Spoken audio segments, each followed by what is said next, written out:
That's faster than a taxi. I think I now know as much as I need to about Gotham City taxis.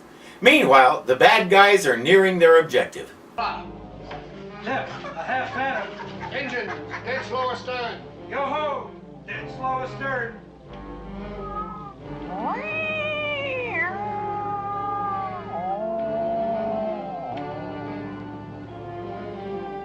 They surface under the United World building and blow their way in. Meanwhile, at the main entrance... Hey, can't you read? Fine day for penguins.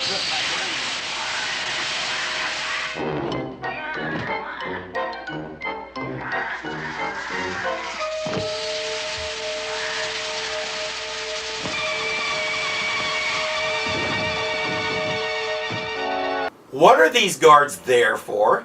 A guy in a purple top hat wearing a black mask is waving around an umbrella that's billowing green smoke. This doesn't get their attention, so he throws it at them. It still doesn't get their attention. Whatever these guys are getting paid is too much.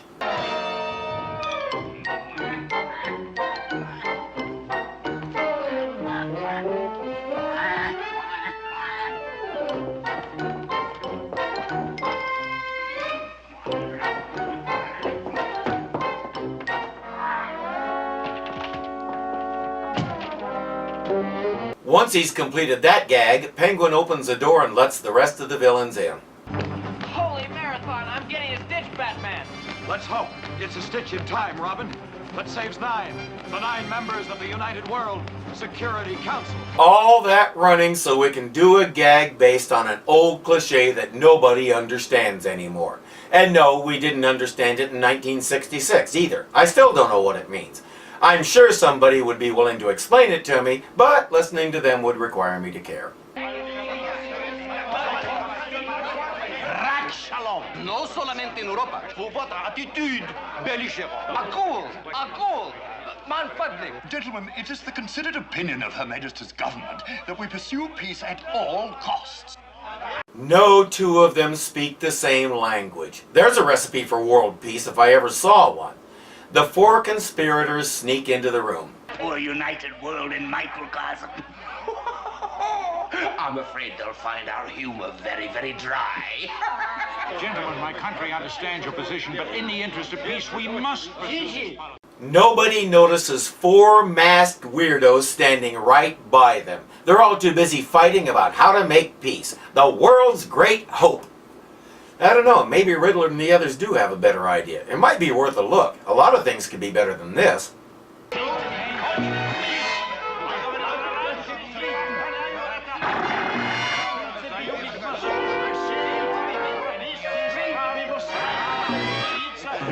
Not one of them sees that the guy he was just arguing with vanished into thin air. What is the deal with these guys? One entire side of the table is gone. The guy at the head of it disappears in mid-sentence, and the other 4 idiots just keep yelling. I find that hard to believe, even at the not really the UN. Quickly now! Each one in a separate vial. And boys, don't anybody sneeze.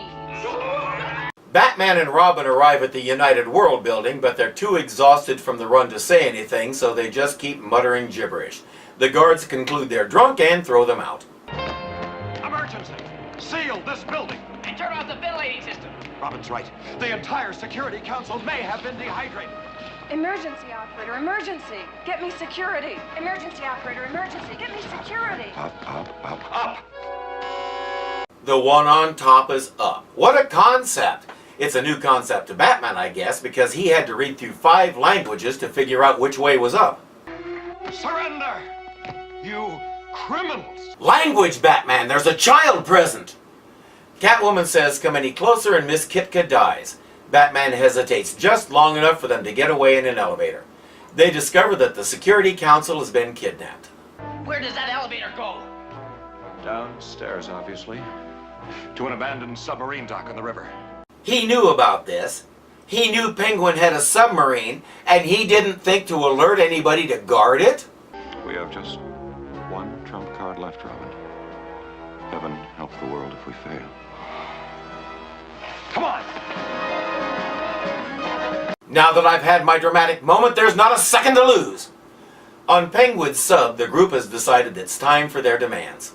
Mr. Riddler, will you kindly prepare those 9 radio ransom messages?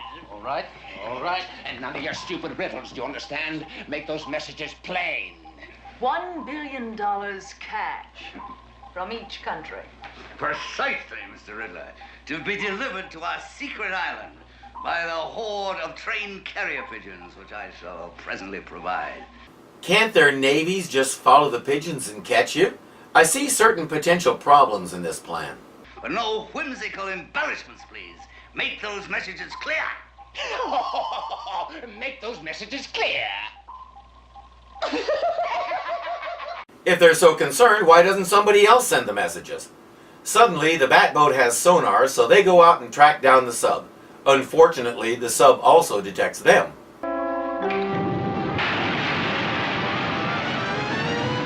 Missile ahoy!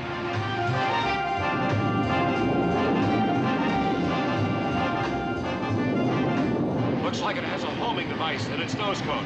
He figured that out by looking at its tail. Get ready for evasive action.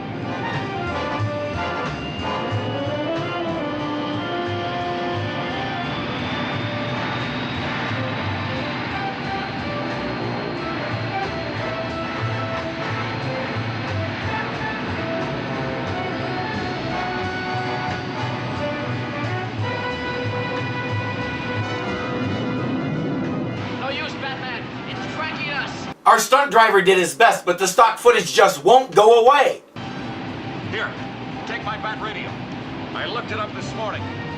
That class of missile receives on a wavelength of 164.1. 164.1. Quickly now, send a jamming signal.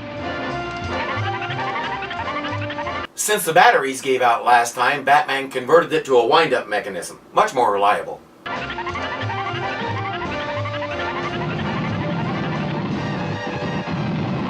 Starting down.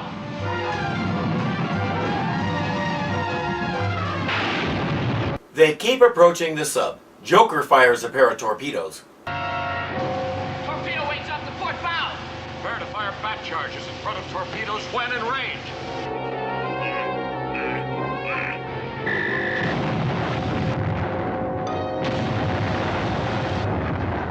It's a good thing he had that ping-pong ball launcher. While the sub dives, the Batboat starts moving in a spiral motion around it while Robin drops bat charges, aka depth charges, something nobody in a submarine ever wants to hear.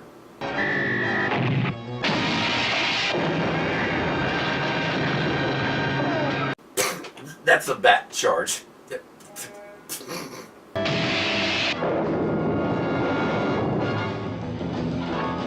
Oh yeah, I forgot about him. Why are they still holding him again?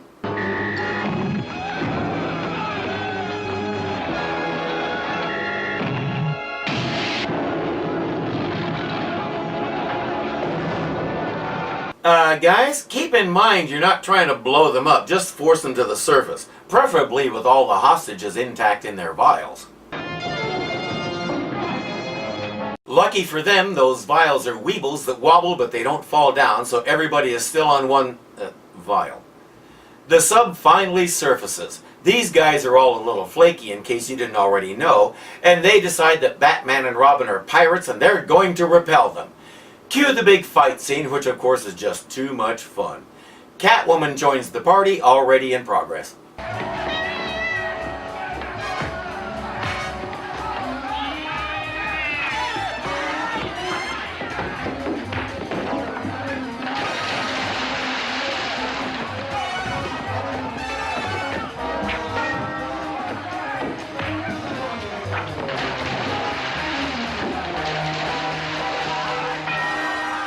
I hope that whoever thought of having Batman fight a bunch of guys while holding a cat got a big enough bonus to buy their own island.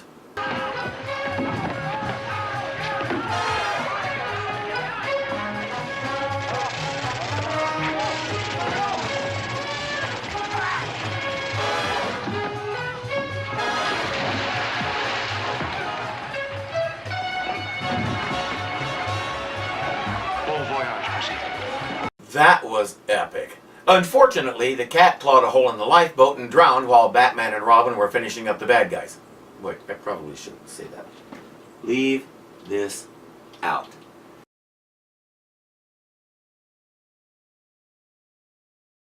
Batman and Robin managed to knock most of the bad guys into the water, but Catwoman sneaks up and pushes Robin in, too.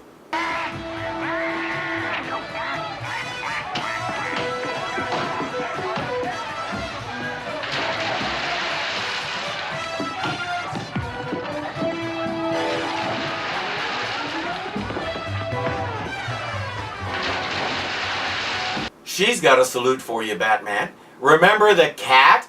You never accounted for her, nitwit.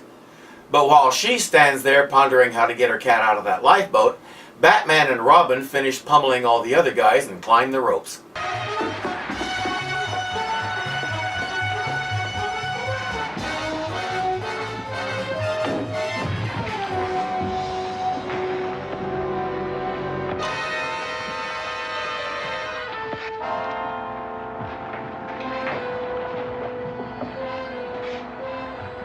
Heartbreak.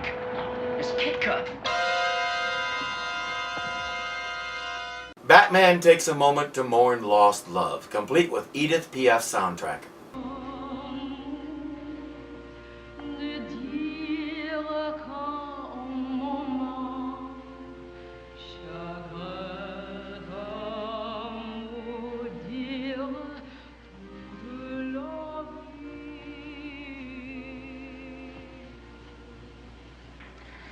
Then he says, say no more, it could be compromising, which isn't compromising at all itself if she's listening closely, right? They snap on the bat cuss and he calls the Coast Guard on the sub radio.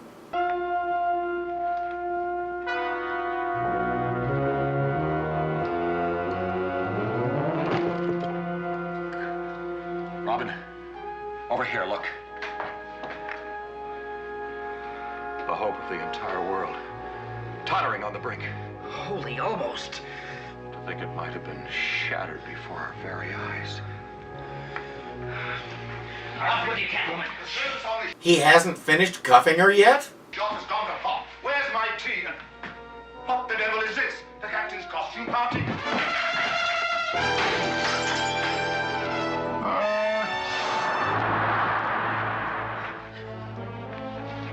Holy jumble!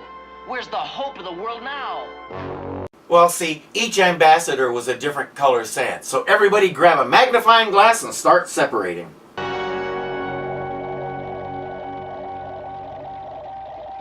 Bat centrifuge at 32,000 RPMs. Increase angstrom force in Vector X. Vector X, up one notch. No, Batman has a gadget for that. A super molecular dust separator. What, you mean every crime lab doesn't have one? Get with the program.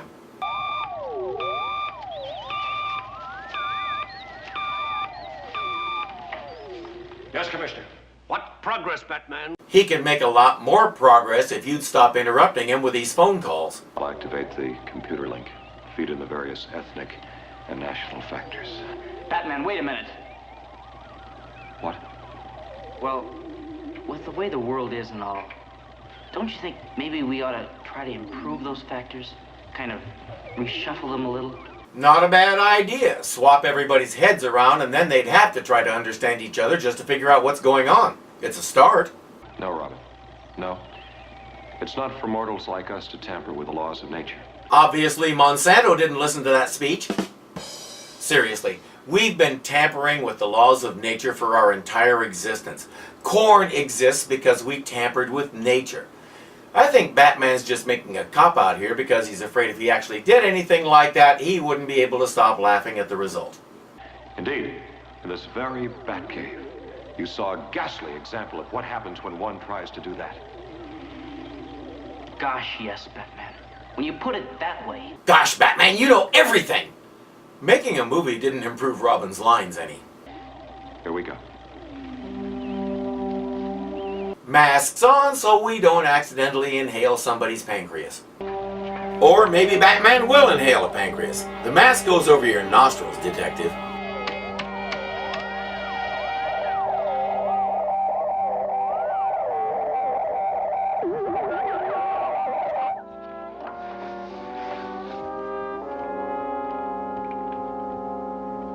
As they prepare to rehydrate, we get stock footage from all over the world showing that everyone cares about the world's great hope for peace, watering our ambassadors to make them grow.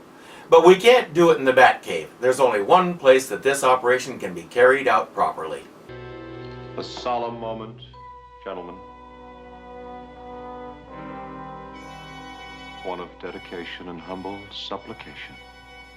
Besides, we have screen time to fill, so we need to drag this out as much as we can. Just so you know, I cut out about 3 times this much stalling already.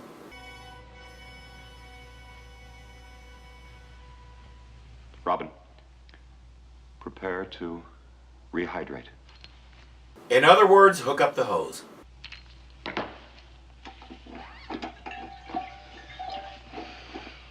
Ready to rehydrate. Hose attached, saw! Turn on the water faucet.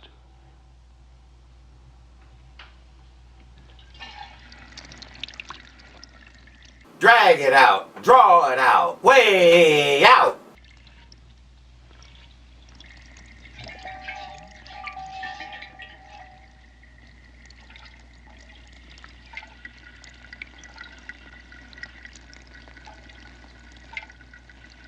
Believe it or not, this is the short version. I cut it by about half.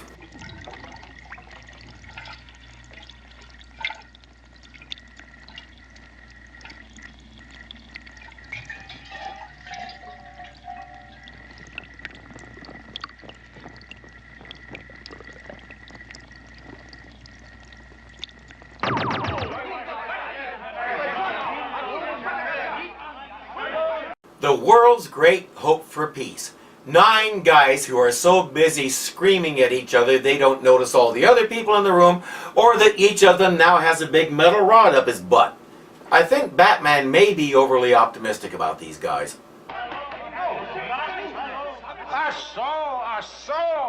Hewa, America, Chiwa, Sovietski Soyuz Peggy. Gentlemen, in the interest of peace, you must hear me out. You must. Shalom. Rat Shalom. Shalom. Es ist ausgeschlossen. Mein Land möchtet Frieden. Who knows, Robin? This strange mixing of minds may be the greatest single service ever performed for humanity. Now, when Robin suggested something like this, Batman ripped him a new one. Now that it actually happened, he says, okay, cool, this could be the big break the world needs. Apparently, he decided to go with Robin's idea, but couldn't bring himself to give Robin credit for it. And considering that they still haven't noticed anything unusual in the room, or about themselves, or about each other, I repeat, Batman may be overly optimistic about these guys. Let's go, but inconspicuously. Through the window, we'll use our bat ropes. Our job is finished. Can't they just slip out the door? And what about all those other guys in the room? And all the apparatus on the table? I guess that's for Gordon to sort out. Batman and Robin are out of here. Given the noise level in that room, I can't blame them.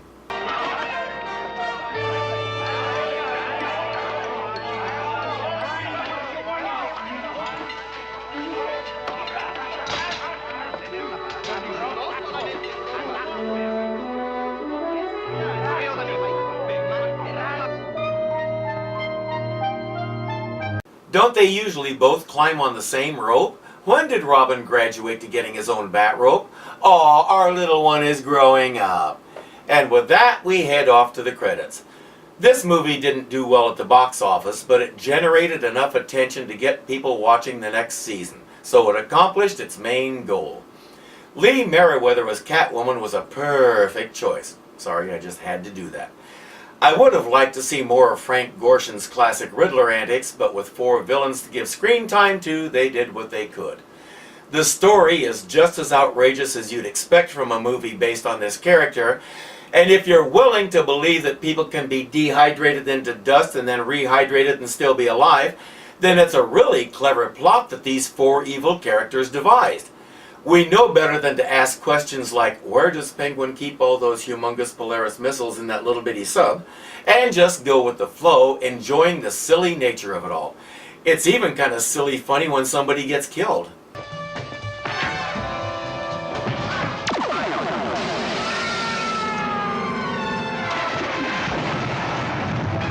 Mainly because that's about the most Rube Goldberg way of killing somebody I ever saw. And then it backfires and takes out one of their own henchmen. Of course it's funny. And we have no emotional investment in that guy, and what got blown up was obviously a dummy anyway, so why not laugh at it? The bomb sequence and the fight while holding the cat should be required watching for anybody who wants to know what true creativity looks like. Hence, as we move into Season 2 of the regular series, we have not only established our main heroes in spectacular fashion and spread the knowledge of them to viewers of the big screen, we've established that we are a television entity to be reckoned with. We can get world-class actors and actresses, we have a good budget, and we have the material to make it work. Look out, world, here comes Batman. I can't wait to see what the next season brings us. I'm Irving, and I'm an Adamaniac.